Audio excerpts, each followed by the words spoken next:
Narayankhed Congress party Zaheerabad parliament సభ్యులు సురేష్ షెట్కార్ హయాంలో అకోలా నుండి సంగారెడ్డి వరకు 4 లైన్ జాతీయ రహదారి 161 మంజూరు అయిందని AICC spokes person doctor Girija Shetkar అన్నారు.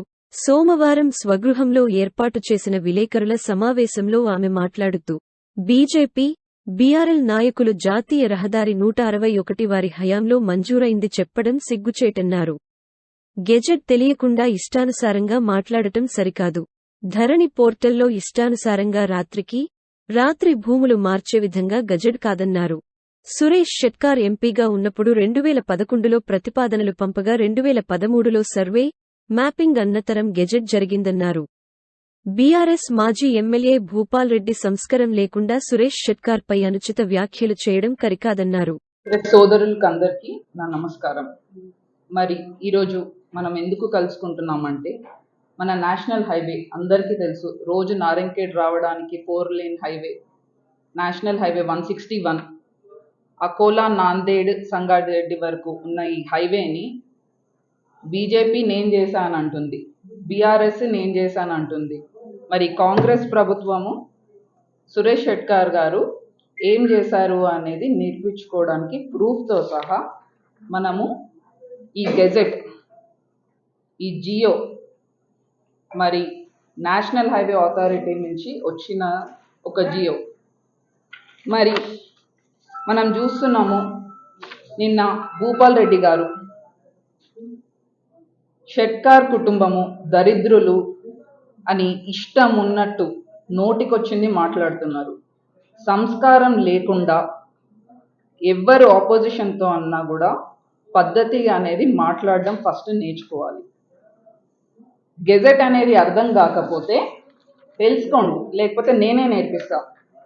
గెజెట్ అంటే ఏంటి? ఆ కాలంలో నాన్నగారు ఈ ఇంజనీర్లతో కలిసి అక్కడ మ్యాపింగ్ చేపించి, సర్వే చేపించి, ఆ సర్వేది బ్యాక్గ్రౌండ్ చేసి దాని ఫండ్ అప్రూవల్ అయిన తర్వాత వచ్చేది గెజెట్. గెజెట్ అంటే రాత్రి మన ధరణి పోర్టల్లో మన పేరు మార్చి భూ కబ్జా చేసేలాగా కాదు. ఇది ఒక హామీ పత్రం. దీన్ని ఇప్పుడు 10 సంవత్సరాలు అయిన తర్వాత కూడా ఎవరు దీన్ని మార్చలేరు. దీన్ని పెద్దగా చేయొచ్చు కానీ దీన్ని మాత్రం తగ్గించలేము. మరి భూపాల్ రెడ్డి గారు కేంద్ర ప్రభుత్వం అది తెచ్చింది, కేసీఆర్ ఇది తెచ్చారు అని చెప్తున్నారు హైవే. మరి ఇన్ని రోజులు కేంద్ర ప్రభుత్వం ఏమి పనిచేయలేదని చెప్పిన బీఆర్ఎస్ ప్రభుత్వం ఈరోజు కొత్తగా కేంద్ర ప్రభుత్వం అన్ని తెచ్చిందంటుంది. ఏ ప్రభుత్వం తెచ్చినా కూడా వాళ్ళ సొంత డబ్బుల నుంచి తీసుకొస్తున్నారా? మనము సురేష్ షెట్కార్ గారు ఆ టైంలో సర్వే చేయించి ఇది అవసరం ఉందని చెప్పి గెజెట్లో డేట్ కూడా ఉంది. 4 ఏప్రిల్ 2011 అప్పుడు మనం సర్వే రిపోర్ట్స్ ఇంజనీర్స్ అంతా పంపిస్తే 2 సంవత్సరాల తర్వాత 2013లో ఈ జియో అనేది రిలీజ్ అయింది.